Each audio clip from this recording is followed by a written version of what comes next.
Les doy la bienvenida a Escuelas que Inspiran. Soy Fernando Esteves, director general de Santillana en el Perú, y estoy encantado de recibir en el episodio de hoy a Luis Pelletti, escritor, músico, ex maestro, por eso también le invitamos, y de casi 20 episodios que hemos grabado es el segundo invitado que no es peruano. Bienvenido Luis, ¿cómo estás? Bien, muchas gracias Fernando, a ti, a tu audiencia, y me da muchísimo gusto estar por lo pronto virtualmente ahí, en Perú. Gracias por acompañarnos. Voy a leer algo, a ver si te resulta conocido, Luis. Si fuera por mí, el que extraña no hubiera salido nunca del pueblo. No hay un solo lugar en el mundo en el que se hable igual, se coma así. Mis raíces, todos mis amores, mi vida de toda la vida estaban ahí. Solo yo estaba en otra parte, yo y esa otra cosa que uno busca. ¿Te suena esto? Y sí, es como arrancar con la parte roja del hueso, ¿no? Porque ese es un poema que escribí que hace referencia al patio de mi infancia como al recorrido posterior. Eso es tomado de un libro Cómo era ser pequeño, explicado a los grandes. Lo aclaro porque no es un libro de lo que leo ni de Santillana, es del siglo XXI, para que vean que somos generosos también con los colegas. Lo que te quiero preguntar luego de la lectura de esto y lo que me has contado, Luis, es, te has movido entre Argentina y México, donde has vivido muchos años. En medio has dado shows en decenas y decenas de ciudades de toda Hispanoamérica, de América Latina y de España, shows, charlas para maestros. Es una obra amplia, diversa, novelas, cuentos, poemas, incluso libros para adultos. Eh, y una obra para muchas edades, por lo tanto, ¿qué destacarías de tu obra? Si existiese una maestra o un maestro en el Perú que no supiese quién es Luis Pelletti, ¿cómo te definirías? Que llegué, que lo pude hacer, que hoy cuando me insinuaste que iba a ir esta pregunta, yo pensé cómo me presentaría ante un maestro del Perú diciendo, mira, soy el hijo de un mecánico y de una señora ama de casa, hija de campesinos, de un pequeño pueblo del interior de Argentina, ni siquiera en una carretera principal, sino que había que dejar una carretera secundaria para tomar una carretera que llevara. Y que llegué y cumplí un sueño, tanto mío como de mis padres, ¿no? Y parte de eso para mí es la definición de la educación pública, o el lugar, o lo que tiene que lograr la educación pública, o un buen maestro, ¿no? Entonces, todo lo que haya hecho posible que ese camino y ese recorrido y ese logro, lo agradezco y se lo deseo a los que siguen, mis hijos y alumnos y público. Hablaste de la educación pública. Sí, He visto en tu página web, luispelletti.com, que para quienes nos escuchan se la recomiendo, por cierto, en la cual además Luis muy generosamente vuelca una buena parte de su obra, videos, textos, su blog, etcétera. En el apartado biografía se ve la foto de un jovencísimo Luis, profe de música en una escuela pública de La Boca, de Buenos Aires, Argentina. Eh, Cuéntanos, Luis, ¿qué aprendiste de esa experiencia como docente y cuánto ha influido en lo que has hecho luego en tu vida artística? bueno, esa era una escuela muy de barrio. La Boca, como tú sabes, Fernando, es un barrio muy popular, muy visitado por los turistas, pero extremadamente de vida normal, ¿no? Y popular. Y la escuela esa eran niños de la zona.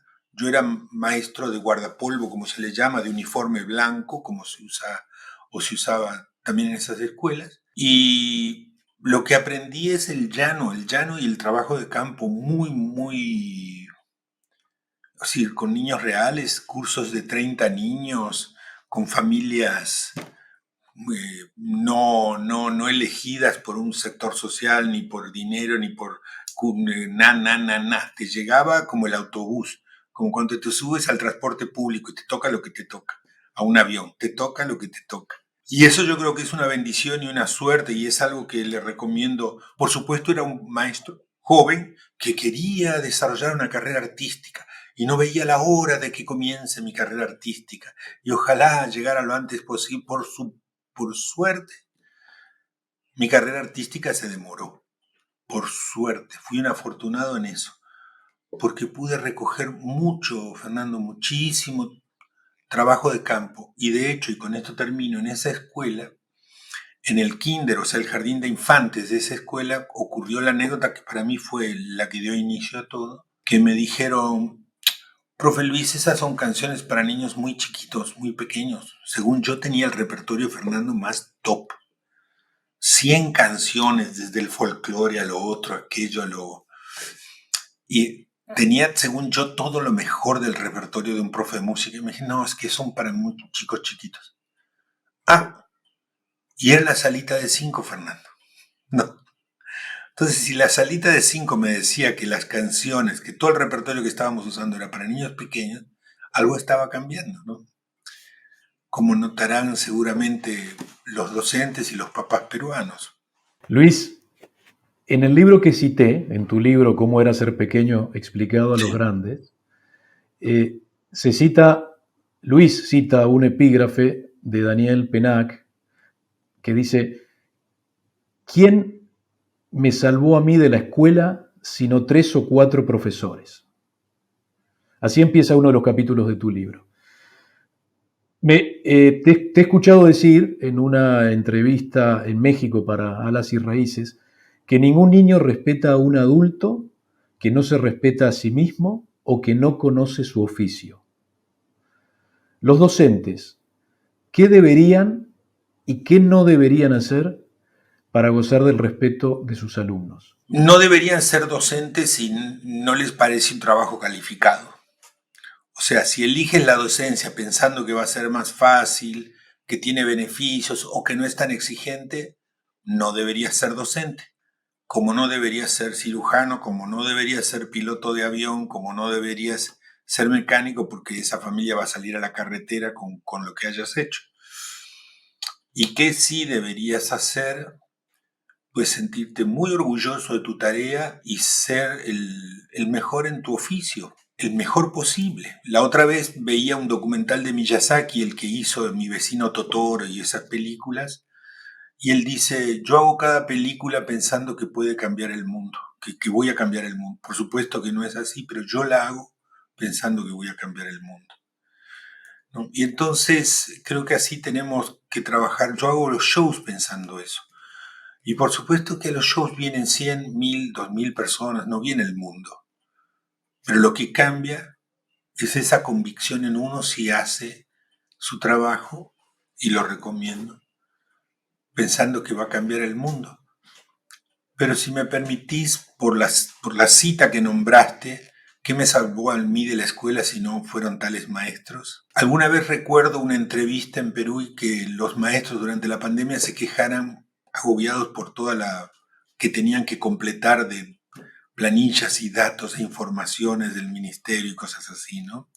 Entonces, el maestro tendría que ocupar o ocupa el lugar de aquí en media entre la currícula tal como viene planteada y lo que este grupo humano de niños necesita, ¿no? Y por eso es el maestro el que salva. ¿Qué me salvó a mí de la escuela?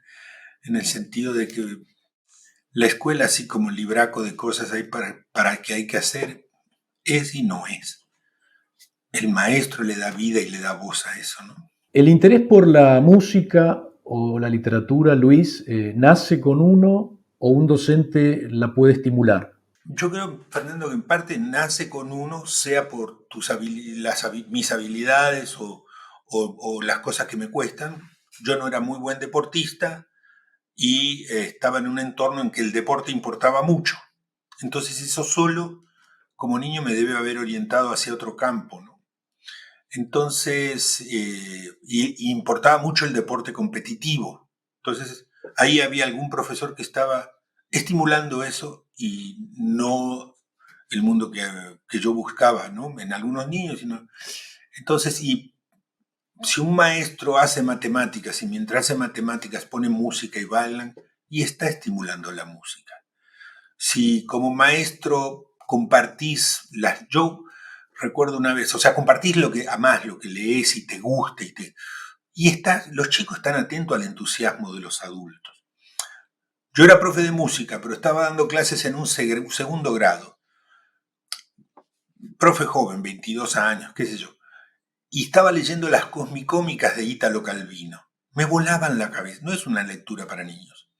Pero estaba tan entusiasmado ese día que llegué que le digo, niños, estoy leyendo y les dibujé en la pizarra cuando la luna quedaba cerca, tan cerca de la Tierra que se pudiera buscar queso nada más pegando un saltito porque ya enseguida te atrapaba la gravedad lunar y volvías con tu balde de queso. ¿Tú te imaginas en un segundo grado, Fernando, los chavos? Sí, estaba, ¿no? Entonces, eso contagia. Entonces, sirve de poco decir, eh, tienes que leer más. Y sirve de poco y arruina, ¿no? Más bien. Y sirve de mucho todos esos gestos invisibles. Justo estoy leyendo Margaret Mead de cómo se transmiten las cuestiones en la cultura, ¿no? Y parte lo ves a tu mamá, pero seguramente ni tu mamá ni tu papá jamás te dijeron, debes ponerle tanta sal a la comida, pero lo viste y quedó en ti, ¿no? Así la lectura. Luis, en el episodio anterior de Escuelas que Inspiran entrevisté a otro gran escritor peruano, Jorge Eslava. Citaba en aquel momento al profesor Germain y la influencia sobre Camus, la carta famosa cuando gana el Nobel. Jorge a su vez cita a Saramago, los diarios de Saramago, también la influencia de un profesor en su vocación literaria. Luego de lo que has contado sobre aquellos profesores que entusiasman, eh, ¿recordarás algún profesor, alguna profesora, alguna maestra, algún maestro de esos que te hayan marcado? Había un profe de piano en mi ciudad, en mi pueblo, que tocaba de una manera brillante. Sentías que Hugo Benassi se llamaba.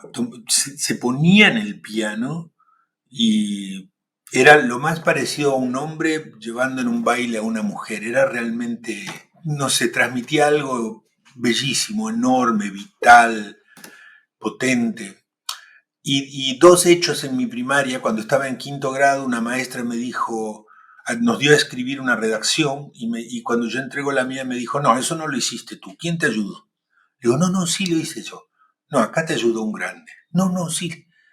Que luego fue directora de una biblioteca. Y entonces yo quedé fascinado, digo, wow, escribo que parece que si lo hubiera hecho un grande. Y eso me marcó, eso me marcó. O sea, fue una manera de hacerme sentir que algo en mí valía tanto que sin que yo lo que hubiera buscado. Y luego en séptimo grado gané un premio por escribir, o sea que estaban atentos y alentaban. Y una maestra de pintura queridísima desde los 6 años, a la que yo cansaba mucho porque era muy inquieto, pero me alentaba mucho a que dibujara y pintara. Te voy a hacer una pregunta vinculada con lo que acabamos de comentar. Luego de haberte leído y escuchado en muchas conferencias, me queda claro que no hay recetas para ser lectores. Pero seguramente podrás recomendarle a los maestros peruanos o de otros países que nos estén escuchando algunos de los muchos recursos que maneja Luis. Por ejemplo, el humor para generar interés por la lectura. ¿Qué nos podrías decir al respecto? El humor es bueno y es un arma de doble filo, ¿no? El humor es como no lo hagan sin la presencia de adultos. Es decir, si tu beta no es humorística, querido maestro, no te preocupes, no hace falta, no, no hace falta. Eh, pero si a humor lo entendemos más ampliamente dicho como eh,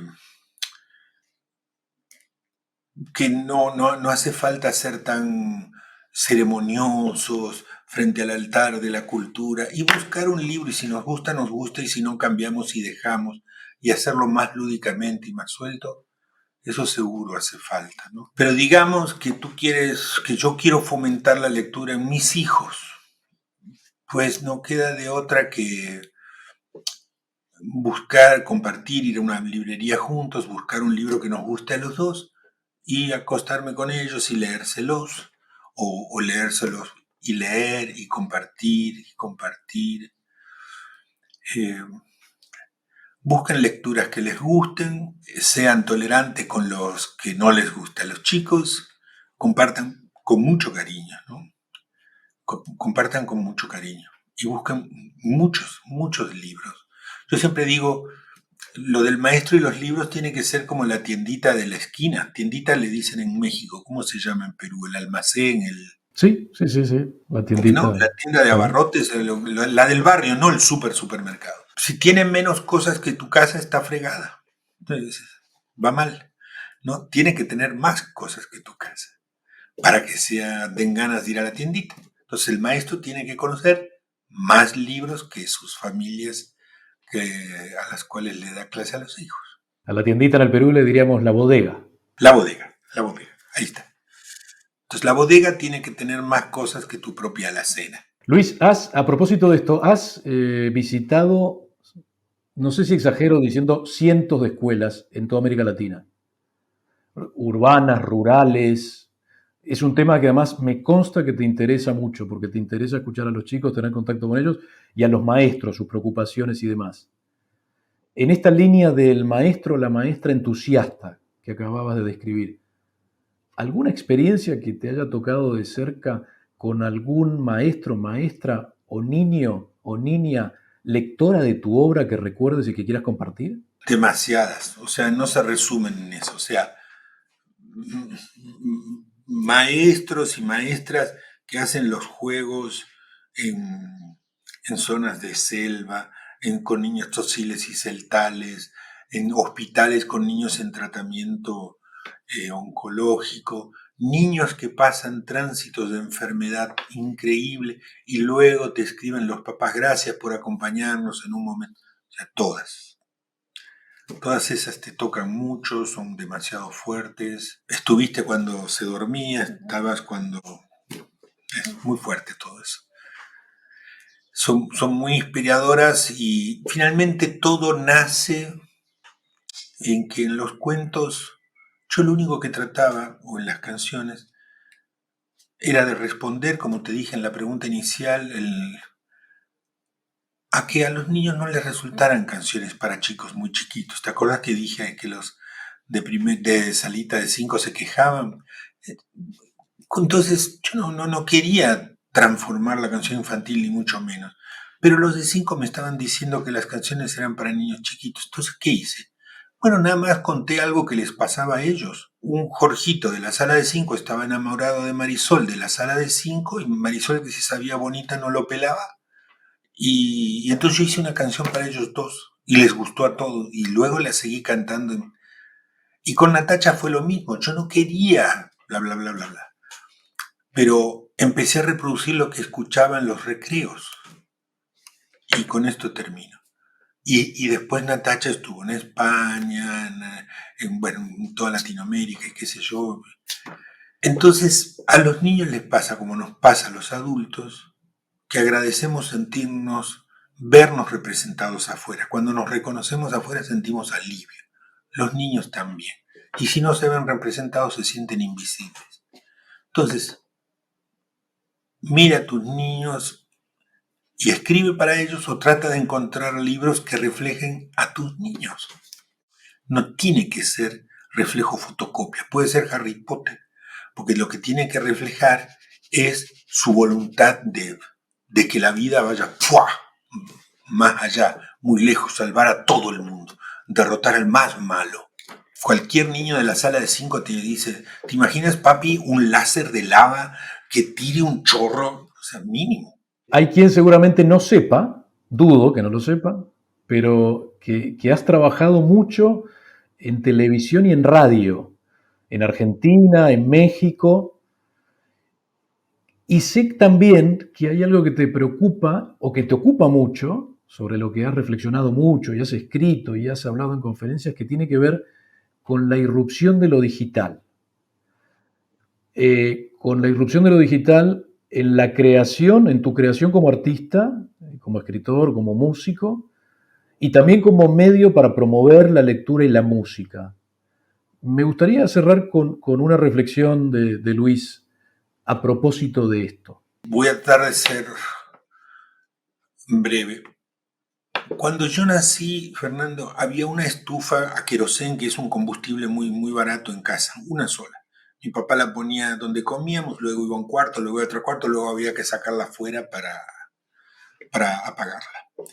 Y no teníamos televisión hasta los 13 años y había una antena de televisión que había que enfocarla girándola y el de adentro te decía, ya, ya, ya, te pasaste, te pasaste. Bueno, esa fue mi realidad de niño.